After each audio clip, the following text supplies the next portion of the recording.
I believe in winning the battle against yourself. People say, why do you say that? Because there's a lot of things you can control. When you wake up, I talk about making your bed. Make your bed, make sure your house is clean, make sure you get your breakfast, make sure you shower, shave, whatever you're doing, control that. Don't hit the snooze button. All these things are very important. That's been told a lot of times. Why don't you hit the snooze button? Because you wake up already failing. You're already behind the power curve. So what happens when you hit the snooze button? You may not make your bed. You may not do your hair the way you want it. You may not pick the right clothes out in the morning time. And I go back to this real quick. Remember how you had a job interview for a job? We've had several of them in our lives. What did you do the night before that job, weeks before the job interview, when you knew you had it? You prepared you had a bowl out for your oatmeal, your cereal, whatever you had in the morning time. Your coffee cup was out. Your clothes were laid out. You studied, you rehearsed, you were ready. You brought your best self. You were going to war with yourself because you wanted that interviewer to see your best self. You won. You got the job. After a few months in that job, you look around. I got the job. Start to back off. The clothes aren't out. You're not ready. Hitting the snooze button. You don't get up on time anymore. You realize that you can still have this job and not be your best self. The interview you is gone. Your job is gone. You have your job, but the interview you is gone. So winning the battle in the morning time is just that. It's that you wake up in the morning time and you own all this stuff, because once you leave your house, the world then gets at you. You need to live in the grip of life to find inspiration. Put challenges in front of yourself.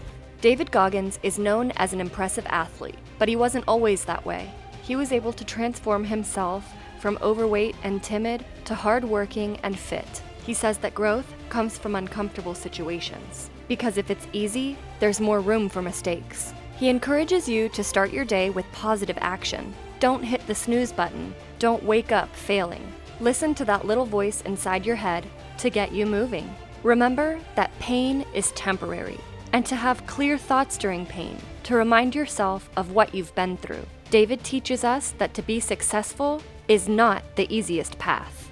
You have to challenge yourself to reach your goals.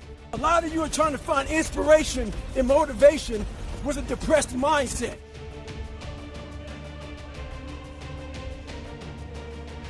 So you gotta take that 1 second to pull yourself out of that suffering to have a clear thought. It's hard to have clear thoughts in the midst of extreme pain and suffering. Find that clear thought. Remind yourself of what you've been through back in the past, back in the day, to get to where you're at today. So that's what I do. It's a constant reminder. And then through that process, I guarantee you, your mind and body will say, oh, we got this. We've been here before. Maybe not in that kind of pain and suffering, but we've been here before in the demons of your own mind. So that's the best reminder in the world. You know what? I grew up not that guy. So a lot of people put a title on me. They want to, they see me now. They see me now as the guy that with his shirt off, who can do 4,030 pull-ups in 17 hours, who can run 205 miles in 39 hours, who can do all this crazy shit. But what they don't understand is they don't understand the journey that it took me to get to this point. What got me to this point was I was just the opposite of what I am today. I was that guy who ran away